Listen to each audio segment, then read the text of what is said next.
আজ রান্না করবো চিকেনে। দেখো চিকেনটা আমি ম্যারিনেট করে রেখেছি, 1 ঘন্টা হয়ে গেছে। এখন চিকেনটা তো রেডি করেছি, এখন পেঁয়াজ আর আলু টমেটো সব রেডি করতে বাকি আছে। তাহলে ওগুলো আমি এখন রেডি করি। এটা তো পুরো রেডি, এখন মশলা সব দিয়েছি, এখানে খালি বাকি আছে পেঁয়াজটা দিতে আর গরম মশলাটা দিতে, বাকি সব দিয়ে ম্যারিনেট করে রেখেছি। তো এখন চলো পেঁয়াজটা কাটি, পেঁয়াজ আলু কেটে তারপর রান্নাটা বসে।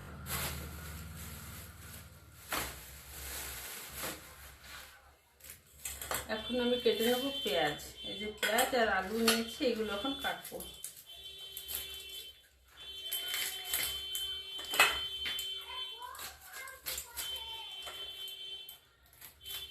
আজকে সকাল থেকে একদম শরীরটা ভালো না, এই মাঝে মাঝে কি যে হয়, এত শরীরটা খারাপ করে, কিছু ভালো লাগে না।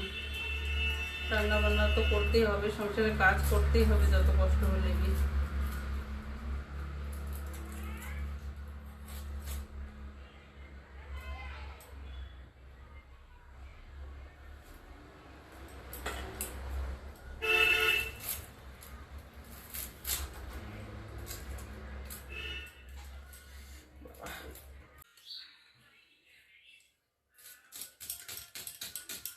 পেঁয়াজ কাটার সময় কান্না করতেই হচ্ছে, এত মানে জলাপড়া করছে চোখ। দেখো 2 চোখে জল ভরা, জল ভরে গেছে 2 চোখে।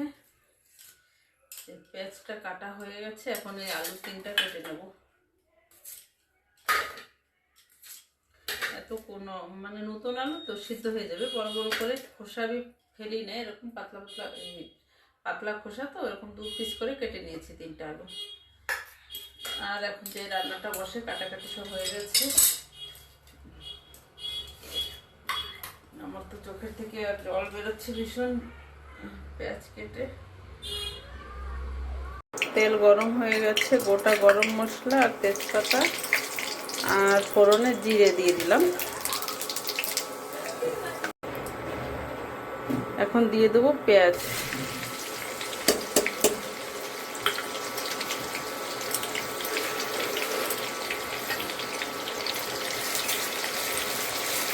পেঁয়াজটা ভালো করে ভেজে নেব। পেঁয়াজ আর টমেটোটা ভালো করে ভাজা করে নেব।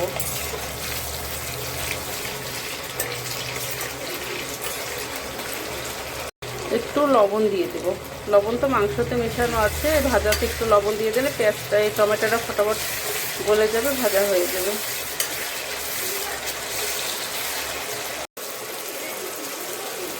এখন দেবো 2 চামচের মতন দই। দইটা দিয়ে ভালো করে নাড়াচাড়া দিতে হবে।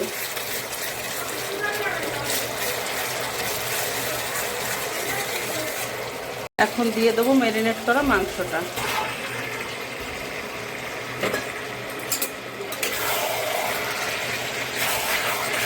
আজকে ঝোল করবো না, মাংসটা কষা কষা হবে।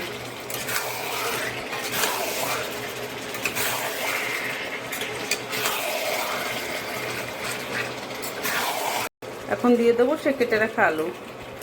আলুটা আর ভাজা করে দিলাম না, একসাথেই হয়ে যাবে, এখানে সিদ্ধ কষানো একসাথেই হয়ে যাবে।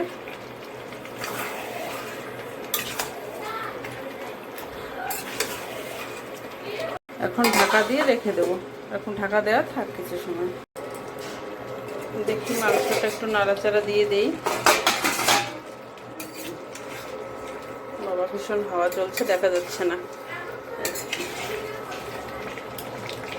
মাংস থেকে যা জল বেরিয়েছে, পেঁয়াজ টমেটোর সেই জলেই মাংসটা সিদ্ধ হয়ে যাবে। দেখো কত সুন্দর দেখাচ্ছে। এখনো রান্না কিছুই হয়নি। ঠিক আছে, আবার ঢেকে দেই।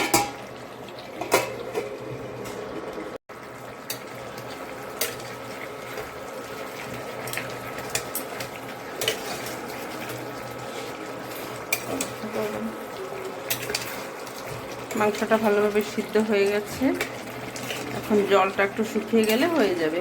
দেখো কত সুন্দর হয়েছে, দেখতেই তো পাচ্ছ। হ্যাঁ, আলুটাও ভালো সিদ্ধ হয়ে গেছে, আর ঢেকে দেওয়ার কোনো দরকার নেই। এত সময় ঢেকে ঢেকে রান্না করতেছিলাম, এখন আর ঢাকনা দেব না। আজকে আর মানে কষায় কোনো ঝোল টোল দিয়ে রান্না করলাম না, আজকে এইভাবেই রান্না করলাম। একসাথে সব বসিয়ে দিয়েছি, পেঁয়াজটাও অল্প একটু ভাজা করে মাংসটা ম্যারিনেট করে দিয়েছি, দই দিয়েছিলাম। দেখো দইয়ের জন্য এরকম ঝোল ঝোলটা দেখা যাচ্ছে। দেখো কত সুন্দর হয়েছে।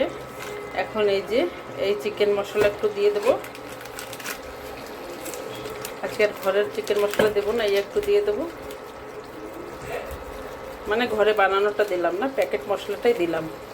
এটা দিলে ভীষণ ভালো লাগে, সুন্দর একটা স্মেল আসে। দেখো কত সুন্দর হয়েছে চিকেন রান্নাটা। তোমরাও এইভাবে রান্না করে খেয়ে দেখো, ভীষণ ভালো লাগবে। আজকের রান্না তো ভীষণ সুন্দর হয়েছে, দেখতে তো ভীষণ সুন্দর, খেতেও দারুণ হবে। ঠিক আছে, আজকের মতন এখানে রাখি। সবাই ভালো থেকো। ভিডিওটা ভালো লাগলে একটা লাইক কমেন্ট শেয়ার করে দিও। ঠিক আছে, টাটা, বাই বাই।